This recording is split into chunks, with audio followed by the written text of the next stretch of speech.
Hi, I'm Kim Ross, and I'm the Executive Director of ReThink Energy Florida. Susan? Hi, I'm Susan Glickman here. I'm a consultant to ReThink Energy Florida on the Upper Limit Project. Yeah, so we want to take today to talk to you a little bit about our new project that we're just rolling out the campaign for, which is the Upper Limit Project. Or, in other words, how can we keep Florida above water?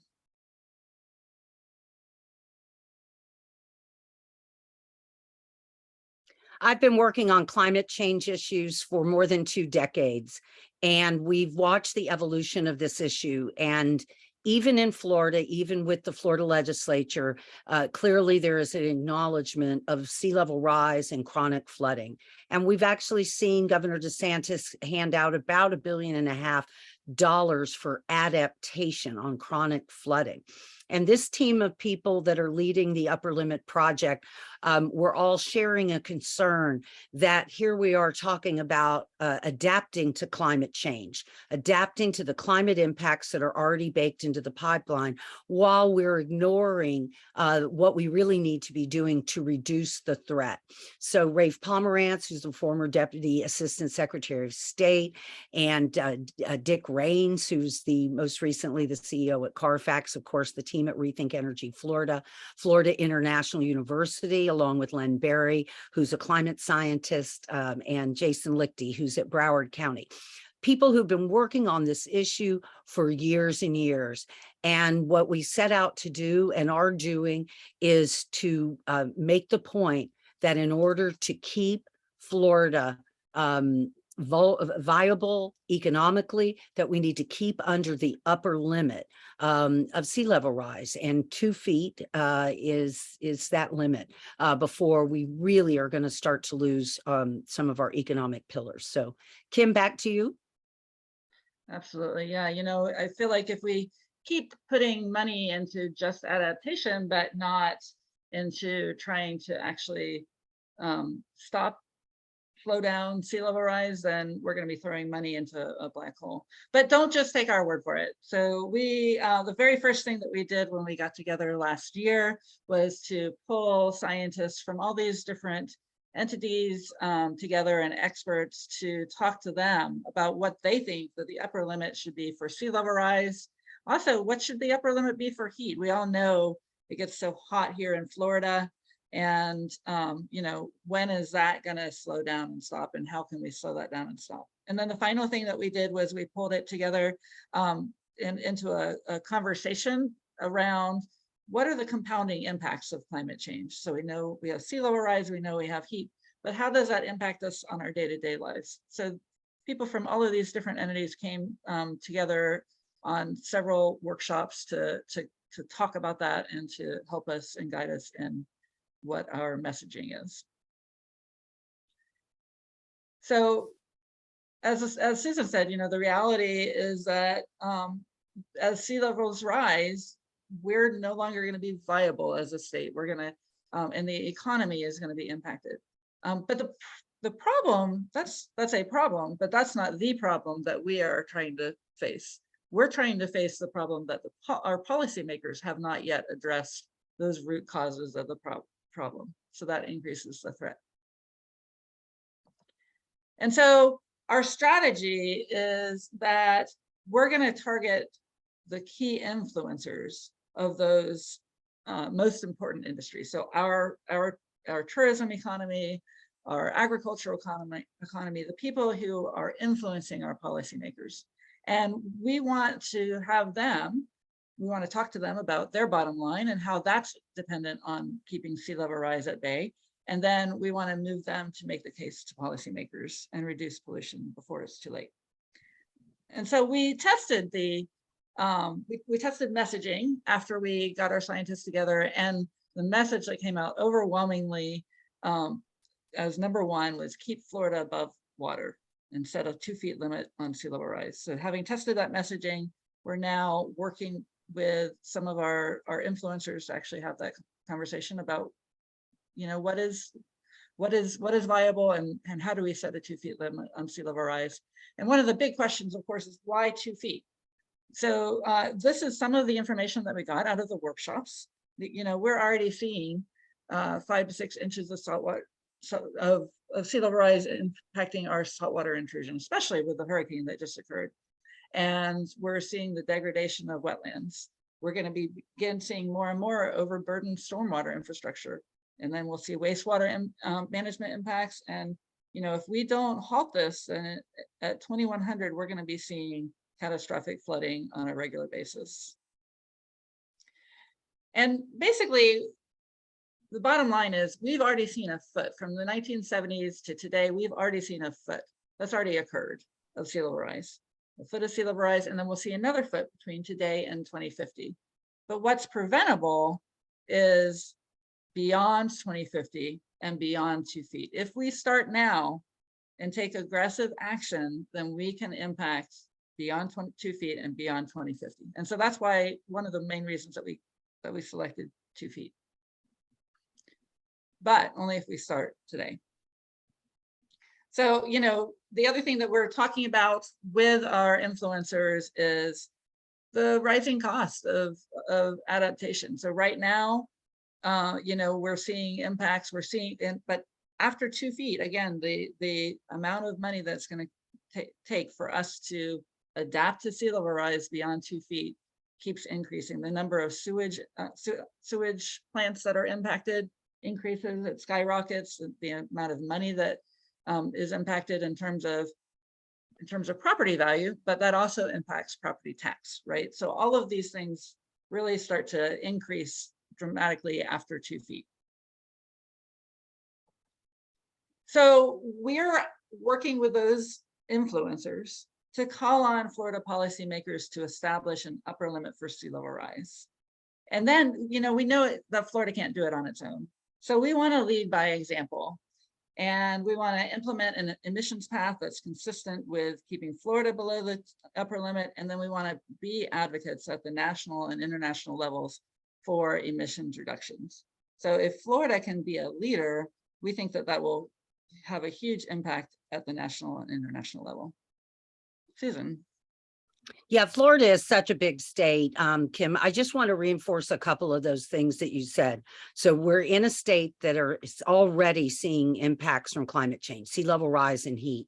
But we're watching policymakers sort of throw money at the problem to adapt, but not actually addressing the root cause of the problem. So this is an effort to get what kind of messaging would work to kind of pull all that together.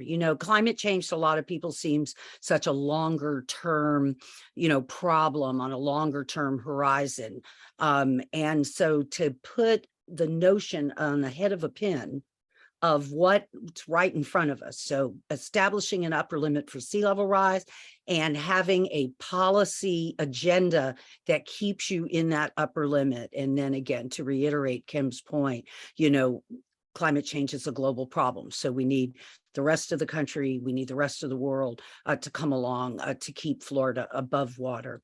So now, next slide, Kim. Great. Yeah, so, we're used to having that conversation. I'm probably talking to several people who do this on a regular basis. How is sea level rise threatening the Florida you love? And right now, right after Hurricane Ian is definitely a time when we can have that conversation, right? But the next level problem that we want to solve is how do we influence those with power to make the real change? I think that's what Susan and I work on a regular basis, is how do we actually make that change and make it stick here in Florida? That's right. So we need the people from these very important industries to be talking to the policymakers. There are many of us that are advocates that have been out there for a long time doing this work. But unfortunately in Florida, we're still building gas plants. We're headed in the wrong direction and we need to move. One of the things that is affecting a lot of people is heat. It's a warm place, but it's sort of hotter than ever. It's hotter for longer than ever. And so in addition to establishing an upper limit for the sea level rise that Florida can withstand, we also need to establish an upper limit for heat. In the process, we took these two issues on separately. As Kim has mentioned, we convened scientists around sea level rise. We convened scientists around heat. And then we looked at these compounding impacts. So we are, there's only so much heat that the human body can withstand. So of course, at 105 degrees, even healthy adults are at risk of heat-related diseases. Heat affects everyone. It's the student athlete, that's outside, elderly, children, and especially our outdoor workers. So I want to mention our friends at the Union of Concerned Scientists, who have a recent outdoor worker report called Too Hot to Work. And we'll go to the next slide, which is something that the Union of Concerned Scientists developed in their Killer Heat report. It just shows you how the extreme heat days are really, rising at a terrible amount. So currently we have 16 days a year where the heat and humidity index is 100 degrees. So by mid-century, that's going to be 114. Wow, from 16 to 114. If we take bold action, and I always find this sort of scary because we must take bold action, but with bold action, it's only going to be 90 days a year. It sounds pretty awful, especially compared to present day of 16. But without action, it's going to be 153 days a year where the heat and humidity index is 100 degrees or more. And, it becomes near impossible to just sort of cool off, particularly, again, for people who are out there, whether they're, maintenance or construction or any kind of outdoor worker, landscapers and farm workers and so on. So heat does respond to reduction. So it is an area that action now will have an impact. As Kim mentioned, when we're talking about sea level rise, and again, our challenge here, which I believe we've done a pretty good job, is how do you explain this incredibly complicated sort of notion that since the 70s, we've seen a foot of sea level rise. We have another foot of sea level rise baked in, and the decisions we make now are going to determine whether we have 16 days of heat or we have 90 days of heat. It's going to determine whether we stay under that 2-foot limit where we will adapt at some level. But if we keep going and we're into 2 and 3 and 4 feet of sea level rise, I have to believe with Hurricane Ian and all the conversations about storm surge that maybe more people now, including policymakers, will understand what we're talking about here, and the difference between 6 inches or 1 foot or 2 feet or whatever, it means life or death. So next slide, Kim. Yeah, and I can't imagine, by the way, just that's 5 months of heat if we do nothing. So 5 months of not just 5 months of heat, 5 months of above 100 degrees heat, which is just amazing. It's hard to imagine what that will look like. So as I said, for the same as it is for sea level rise, we have to establish an upper limit. It's not endless. You just can't continue to only, for instance, if you were going to do adaptation measures around heat, which we need to do, we need to have cooling centers, you need more shade trees, you need to do all those things. But we must reduce our emissions, and we must advocate to reduce emissions nationally and globally, because, Florida matters. If Florida was a country, we'd have the 15th largest economy. We move markets. We have the 2nd largest market in the country for electric vehicles. So what we do really does matter. And it can be a good thing. It can bring clean energy jobs and manufacturing even to our state as well. But we can't do it by ourselves. So it's really important that we're part of a global community that is going to put the brakes on this dangerous pollution. Kim, next slide.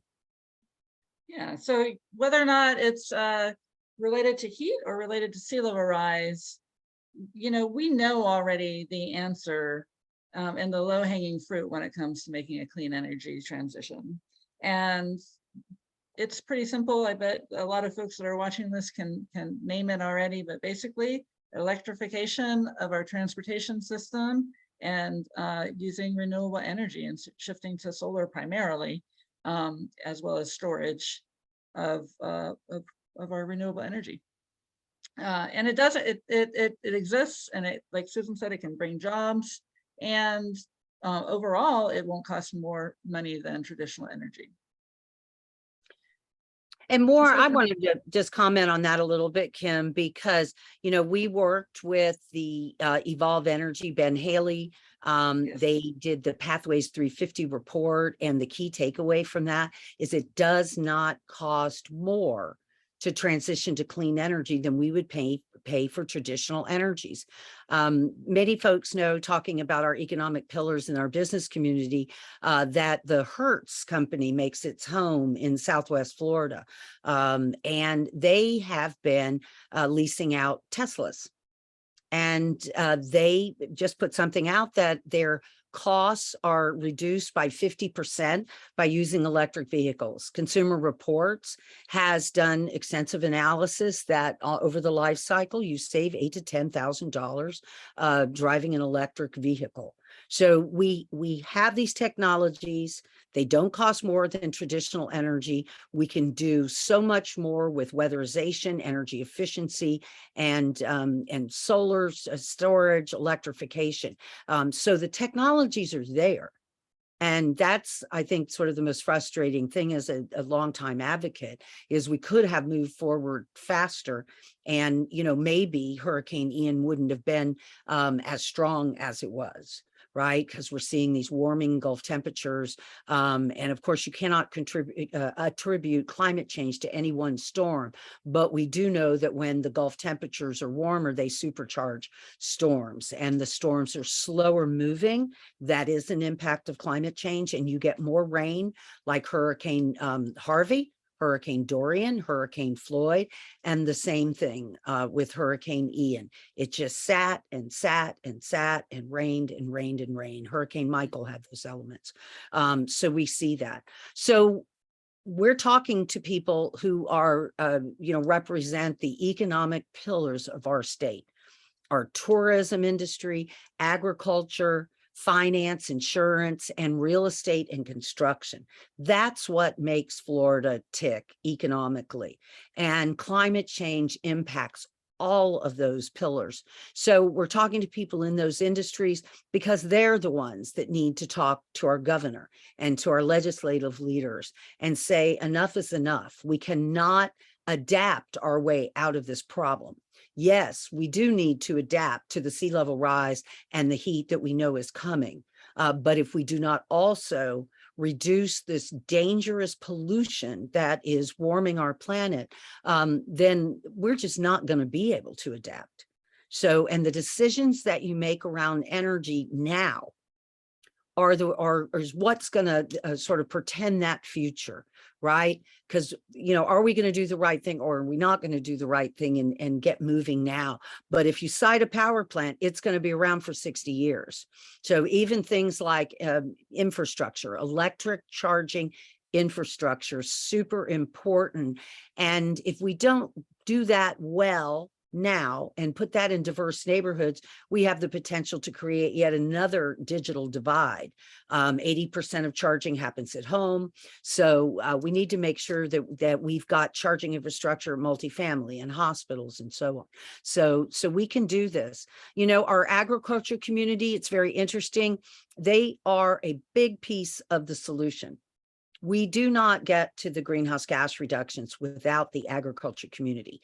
Certain kinds of soil management and the carbon sequestration when you're planting, you know, in forestry and all of it, in ranching, the eco services that our rural communities provide to us is so important. So working with the ag community to just engage them more deeply into becoming, you know, advocates advocates for our future and their future. So same thing with real estate construction. You see companies like JP Morgan Chase contributing to housing, heat and housing issues. Affordable housing is a big issue now, and heat relates to that. So these are the folks, essentially, either they're on the front line or they're going to be on the front line.